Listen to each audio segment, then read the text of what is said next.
تھے، دیہات کے رہنے والے تھے۔ انہوں نے حضور کی بارگاہ میں ایک بات عرض کی کہ حضور اسلام کے حکام تو بہت سارے ہیں، آج بھی اگر آپ دیکھیں تو کتابیں بھری پڑی ہیں۔ پھر حضور ارشاد فرماتے تھے، صحابہ اس کو سنتے تھے، محفوظ کرتے تھے، آگے بیان فرماتے تھے۔ ان کا بہت سارے احکام ہیں اسلام کے، میں ایک دیہاتی شخص ہوں، مجھے کوئی ایک بات ارشاد کر دیجئے جو میرے لیے کافی ہو۔ تو آقا کریم نے اس شخص کو ایک بات ارشاد کی، فرمایا کہ ان تموتا و لسانک رطب من ذکر اللہ، تو اس حالت میں فوت ہو کہ تیری زبان اللہ کے ذکر سے تر ہو۔ 100 باتوں کی ایک بات ارشاد فرما دی، ان تموتا و لسانک رطب من ذکر اللہ، تو اس حالت میں انتقال کرے کہ تیری زبان اللہ کے ذکر سے تر ہو۔ میں اور آپ اپنی زندگی اس طرح سے گزاریں کہ موت اچانک آئے یا طبی موت آئے، جس حالت میں بھی ہمیں موت آئے تو ہماری زبان عادی ہو اللہ کے ذکر کی، ادھر سے سانس ٹوٹ رہی ہو اور ادھر لبوں پر اللہ کا نام جاری ہو۔ جس شخص کا آخری کلمہ لا الہ الا اللہ ہوا، اللہ اس کو جنت میں داخل فرماتا ہے۔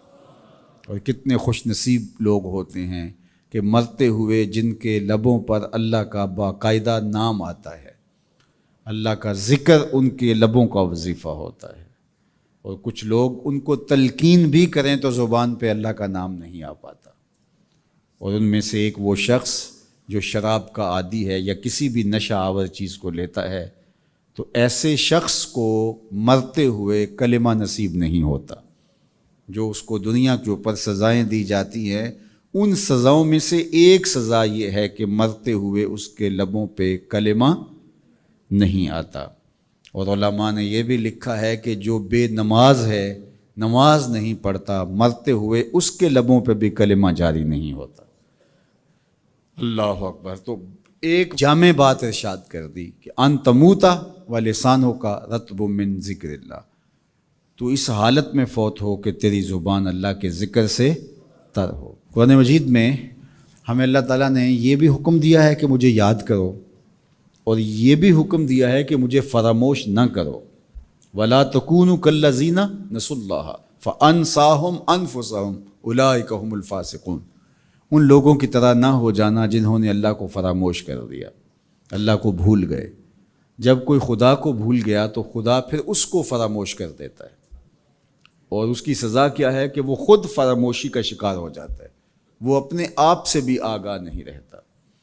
تو ہمیں جو حکم دیا گیا وہ ہے اللہ کو یاد کرنے کا۔ تو یاد کرنے کا ایک مفہوم یہ ہے کہ اللہ جل شانہ کی اطاعت کی جائے، اس کی فرما برداری کی جائے، اس کے احکام پر عمل پیرا ہوا جائے، نہ یہ ہے کہ اس کے احکام کو فراموش کر دیا جائے۔ یقول اللہ تبارک و تعالی، اللہ جل شانہ خود ارشاد فرماتا ہے، یہ حدیث قدسی ہے، فیما یروی عن ربہ، جو حضور اپنے رب سے روایت کرتے ہیں۔ اللہ جل شانہ کیا ارشاد فرماتا ہے، سنیے، انا عند ظن عبدی بی، میرا بندہ میرے بارے جو گمان کرتا ہے میں ایسے ہی معاملہ کرتا ہوں، یعنی بندے کو میرے سے جو گمان ہے تو میں اس کے مطابق معاملت فرماتا ہوں۔ وَأَنَا مَعَهُ إِذَا ذَكَرَنِي، اور جب وہ مجھے یاد کرتا ہے میں اس کے ساتھ ہی ہوتا ہوں۔ جب میرا بندہ مجھے یاد کرتا ہے تو میں اس کے ساتھ ہوتا ہوں۔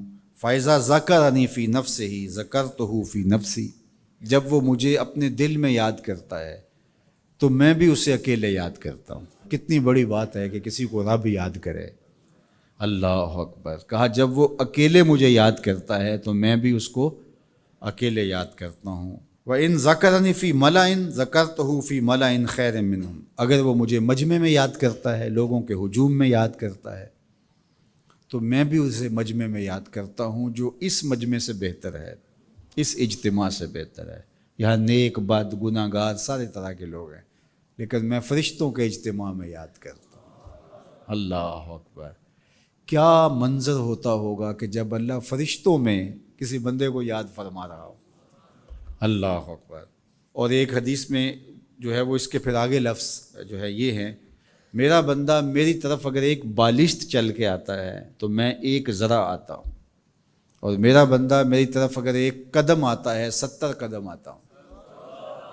اور اگر میرا بندہ میری طرف چل کر آتا ہے اتیت ہو ہر والا، میری رحمتیں دوڑ کے استقبال کرتی۔ اللہ اکبر۔ تو کتنی کرم نوازی ہوتی ہے جو اس کو یاد کرتا ہے۔ تو یاد کا چراغ کبھی بھی بجھنا نہیں چاہیے۔